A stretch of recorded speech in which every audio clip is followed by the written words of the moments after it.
नमस्कार, मैं हूं शिशिर और आप देख रहे हैं खबर हिंदुस्तान। तो चलिए नजर डालते हैं अब तक की खास खबरों पर। कांग्रेस ने 27 उम्मीदवारों की सूची जारी की। लखनऊ पूर्वी से मनोज तिवारी को बनाया प्रत्याशी। बाराबंकी से गौरी यादव के स्थान पर रूही अरशद और भिनगा से वंदना शर्मा के स्थान पर गजाला चौधरी को उम्मीदवार बनाया गया है। खलीलाबाद से सबिया खातून के स्थान पर डॉक्टर अमरेंद्र भूषण, पिपराइच से मोनिका पांडे के स्थान पर सुमन चौहान और मऊ से मानवेंद्र बहादुर सिंह का टिकट बदलकर अब मानवेंद्र सिंह को नया उम्मीदवार बनाया गया है।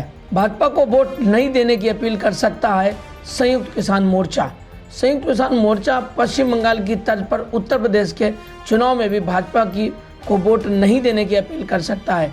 मोर्चा बृहस्पतिवार को मिशन उत्तर प्रदेश का ऐलान करेगा। इसके लिए रविशंकर मार्ग पर एक अहम बैठक होगी। संयुक्त किसान मोर्चा ने केंद्र सरकार पर वादे पूरे नहीं करने का आरोप लगाया है। टिकट न मिलने पर यूपी सरकार की मंत्री बोली, भाजपा में ही हूँ, जिंदगी भर भाजपा में ही रहूंगी। यूपी सरकार में मंत्री स्वाति सिंह ने बुधवार को कहा कि वह भाजपा में ही हैं और भाजपा में ही रहेंगी। पार्टी ने अगर मुझे टिकट नहीं दिया तो कुछ सोच समझकर ही ऐसा किया होगा। मैं जिंदगी भर भाजपा में ही रहूंगी। वाराणसी एयरपोर्ट पर नहीं दिखाने होंगे दस्तावेज, यात्री का चेहरा ही होगा उसका पास। वाराणसी के लाल बहादुर शास्त्री अंतर्राष्ट्रीय एयरपोर्ट से यात्रा करने वाले विमान यात्रियों को अब डीजी यात्रा का तोहफा मिलने जा रहा है, जिसका 1 फरवरी से तकनीकी परीक्षण हो गया है। इस तकनीकी की मदद से यात्रियों एयरपोर्ट टर्मिनल में प्रवेश के लिए कोई भी दस्तावेज दिखाने की आज़ादी मिल जाएगी। यात्रियों का चेहरा ही उसका पास होगा। डीजी यात्रा के तहत एयरपोर्ट पर लगाया गया मशीन यात्रियों के चेहरे से ही उनकी पहचान कर उन्हें प्रवेश दे देगा। फाजिल नगर विधानसभा सीट से चुनाव लड़ेंगे सौम्य प्रसाद मौर्य। यहां से हार चुके हैं लोकसभा चुनाव। समाजवादी पार्टी ने सदर विधायक सौम्य प्रसाद मौर्य को फाजिल नगर विधानसभा सीट से उम्मीदवार बनाया है। सपा ने जनपद की 7 सीटों में से सबसे पहले फाजिल नगर विधानसभा क्षेत्र के लिए उम्मीदवार की घोषणा की है। इस घोषणा के साथ ही सदर विधानसभा सीट से उनकी उम्मीदवारी को लेकर चल रही चर्चाओं पर विराम लग गया है। योगी पर खूब गरजे अखिलेश जयंत, मुख्यमंत्री के खिलाफ चुनाव आयोग से कार्रवाई की मांग, जाने आखिर क्यों। समाजवादी पार्टी अध्यक्ष अखिलेश यादव ने कहा कि योगी को मुख्यमंत्री बनाकर भाजपा भी परेशान है कि गलती कर दी, उन्हें मनपसंद सीट से टिकट नहीं दिया जा रहा है। मुख्यमंत्री बेदल हैं और प्रधानमंत्री ने उन्हें पैदल कर दिया है, उन्हें वापस गोरखपुर भेज दिया गया है। अखिलेश यादव ने कहा कि इस समय जगह जगह तमंचा फैक्ट्री पकड़ी जा रही है। अवैध शराब का कारोबार जोर शोर से चल रहा है। रायबरेली में कई लोगों की मौत अवैध शराब पीने से हो गई है। उन्होंने आरोप लगाया कि ये अवैध कारोबार भाजपा के लोग ही कर रहे हैं। 3 दिन से जारी शेयर बाजार में तेजी पर लगा ब्रेक। सेंसेक्स और निफ्टी लाल निशान पर खुले। शेयर बाजार में लगातार 3 दिनों से जारी तेजी पर गुरुवार को ब्रेक लग गया है। मुंबई स्टॉक एक्सचेंज का 30 शेयरों वाला सूचकांक सेंसेक्स 56 अंक टूटकर 59,502 के स्तर पर खुला, जबकि नेशनल स्टॉक एक्सचेंज के निफ्टी ने 15 अंकों की गिरावट के साथ 17,765 के स्तर पर कारोबार शुरू किया है। भाजपा में टिकट का घमासान, कई नेताओं के लिए संकट मोचक बने राजनाथ। उत्तर प्रदेश की राजधानी लखनऊ में मिले विधानसभा टिकटों को देखने के बाद राजनीतिक गलियारे में चर्चा है कि स्थानीय सांसद और केंद्रीय रक्षा मंत्री राजनाथ सिंह कई नेताओं के लिए संकट मोचक बनकर सामने आए हैं। चर्चा है कि इस बार लखनऊ के कुछ नए प्रत्याशी विधायक और मंत्री, जिनकी चर्चा सीट बदलने से लेकर टिकट कटने तक की थी, उन लोगों ने रक्षा मंत्री राजनाथ सिंह से संपर्क किया। हालांकि भाजपा नेताओं का कहना है कि सांसद राजनाथ सिंह विधानसभा के टिकटों में दखलंदाजी नहीं करते हैं, लेकिन हकीकत यह है कि भाजपा के बड़े नेता लखनऊ में मिले टिकट के लिए रक्षा मंत्री को धन्यवाद दे रहे हैं। समुद्री संस्करण का सफल परीक्षण INS विक्रांत पर होगी तैनाती। नौसेना अरब सागर व बंगाल की खाड़ी में INS विक्रांत पर राफेल M को अगस्त तक कमीशन करने की तैयारी में है। परीक्षण के दौरान INS जैसे माहौल में ही राफेल को उड़ाया गया। फ्रांस के लड़ाकू विमान राफेल के समुद्री संस्करण गोवा में सफल परीक्षण हुआ। फ्रांस के राजदूत एमेनुएल लेनान के मुताबिक मौजूदा परीक्षण में राफेल M की उड़ान भरने की क्षमता को जांचा गया है। ये विमान इसमें पूरी तरह खरा उतरा है। लखनऊ कैंट से ब्रजेश पाठक ने भरा नामांकन। सपा ने कैंट प्रत्याशी का टिकट होल्ड किया। लखनऊ की 9 विधानसभा सीटों पर भाजपा के प्रत्याशी घोषित होने के बाद बुधवार से प्रत्याशियों ने नामांकन भरना शुरू कर दिया है। बुधवार को प्रदेश सरकार में कानून मंत्री ब्रजेश पाठक ने लखनऊ कैंट से नामांकन दाखिल किया। वह गाजे बाजे के साथ अपने समर्थकों संग कलेक्ट्रेट में पर्चा दाखिल करने पहुंचे। ऊंची अट्टालिकाओं में जलती हुई एलईडी बल्ब के बजाय अपने घरों की बच्चों को चकाचौंध भरी रोशनी देने का काम करेगा।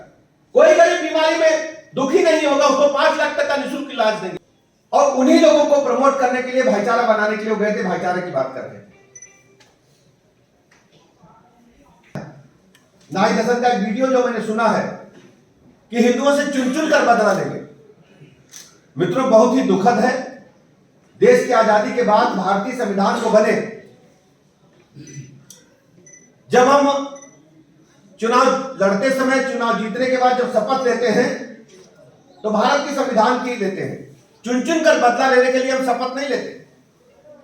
एक तो शपथ का खुलेआम उल्लंघन, और दूसरी तरफ एक जिसका नाम समाजवादी पार्टी है, और वही पार्टी दंगा पार्टी कहलाने के लिए आगे बढ़ रही है और दंगाइयों को लेकर के लगातार भाईचारा की बात कर रही है। बहुत ही दुखद है। मैं इसकी कड़ी निंदा करता हूं, भर्त्सना करता हूं। प्रदेश के लोगों से अपील करता हूं कि जरूर ऐसे दंगाई तत्वों को मतदान के दिन ठीक करें। 10 मार्च को जो परिणाम आए तो इनको हैसियत फिर से वही पता चले कि बॉर्डर पर ही है। दहाई का भी आंकड़ा पार करने में इनको मुश्किल है। जो चूल्हे के माध्यम से हजारों सिगरेट का धुआं अपने फेफड़ों में लेती थी, हम सबको गैस प्रदान करेंगे, सबको शौचालय देंगे। मैं आभार प्रकट करता हूं उत्तर प्रदेश की तरफ से कि बजट में सर्वाधिक ध्यान गरीबों का रखा गया है, किसानों का रखा गया है, ऑर्गेनिक खेती को बढ़ावा देने का काम किया गया। अखिलेश जी अपने आप को नेताजी का मैं साधुवाद करता हूं, पूरी दुनिया जानती है, भारत जानता है, प्रदेश जानता है। नेताजी धरती पुत्र है, लेकिन मैं तो इतना कहूंगा ये कंप्यूटर पुत्र भी नहीं, लेकिन कंप्यूटर में तो सबको जानकारी मिल जाती है, कुछ जानकारी नहीं है और केवल लोगों को गुमराह करने का काम कर रहे हैं। हर चुनाव में जोड़ी बना करके आते हैं। 3 जोड़ियां तो फेल हो चुकी हैं। पहली जोड़ी बना करके कांग्रेस पार्टी के साथ आए थे, फिर दूसरी जोड़ी बनी बहेली के साथ, वो भी पूरी तरह से फेल साबित हुई। और ये तीसरी जोड़ी जो है, यह भी प्रदेश को स्वीकार नहीं है, जनता को स्वीकार नहीं, भी पूरी तरह से फेल साबित होगी। जिस दिन से प्रदेश में भारतीय जनता पार्टी के पक्ष में प्रचंड लहर चल रही है, आप देखेंगे पिछली बार से भी अधिक सीटें जीतकर हम भारी बहुमत की सरकार बनाएंगे। मित्रों, एक और सी गुफा चल गया है तरह तरह के लोगों को गुमराह करने के लिए। अभी आपको पॉलिटिकल पावर नहीं मिली है, सत्ता के करीब भी आप नहीं है, आपको जनता ने हाशिए पर धकेल दिया है। लोगों को गुमराह करने के लिए फार्म भरवाए जाने का एक नया नाटक शुरू हो गया है। जब ये सत्ता में नहीं थे, यानी 2012 से पहले इसी प्रकार का नाटक करके फार्म भरवाए थे। भारतीय दंड संहिता की, भारतीय दंड प्रक्रिया संहिता की धाराओं में जिस ढंग से राजनीतिक व्यक्तियों पर जो आंदोलन के मुकदमे दर्ज होते हैं, उनको हम लोग राजनीतिक दृष्टि दर्ज मुकदमों को वापस लेते हैं। लेकिन समाजवादी पार्टी के मुखिया जब सत्ता में आते हैं तो इन्हीं आतंकवादियों पर से मुकदमे वापस लेने का काम करते हैं। यह कानून का इस्तेमाल गुंडों माफियाओं के लिए और आतंकवादियों के लिए करने का काम करते हैं।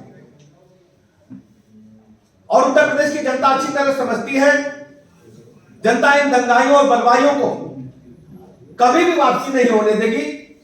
यह उत्तर प्रदेश की जनता इस बात तय करने जा रही है।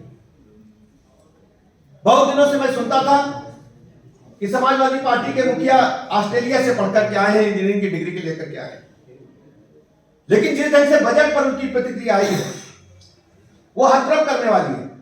उन्होंने बजट को पढ़ा नहीं, लगता वो चुनावी भाग में बजट को देखना और पढ़ना ही भूल गए। उनका जो चुनावी मैनेजमेंट के लोग महारथी, उन्होंने भी बताया नहीं इनको कि किस ढंग से देश के किसानों का, नौजवानों का, व्यापारियों का, महिलाओं का और विशेष रूप से गरीबों का ख्याल रखा गया है।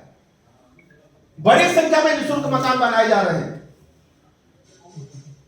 एग्रीकल्चर के क्षेत्र में जिस ढंग से एमएसपी के लिए लगभग कई गुना बजट बढ़ाने का काम किया गया, ये उनको दिखाई नहीं देता, क्योंकि उनको गरीब से मतलब ही नहीं है। गरीबी समाप्त करने के बजाय वो गरीब को मिटाने पर तुल गए हैं। जिस पार्टी को गरीबी से मतलब ही नहीं होगा, वो देश की जनता का क्या समझेगा। मैं तो कहना चाहूंगा, जिसके पैर में न फटी बेवाई, वो क्या जाने पीर पर आई। मछली से चलने वाले लोग, बिस्लेरी बोतल का पानी पीने वाले लोग गांव की पीड़ा को क्या समझेंगे, गरीब आदमी की पीड़ा को क्या समझेंगे।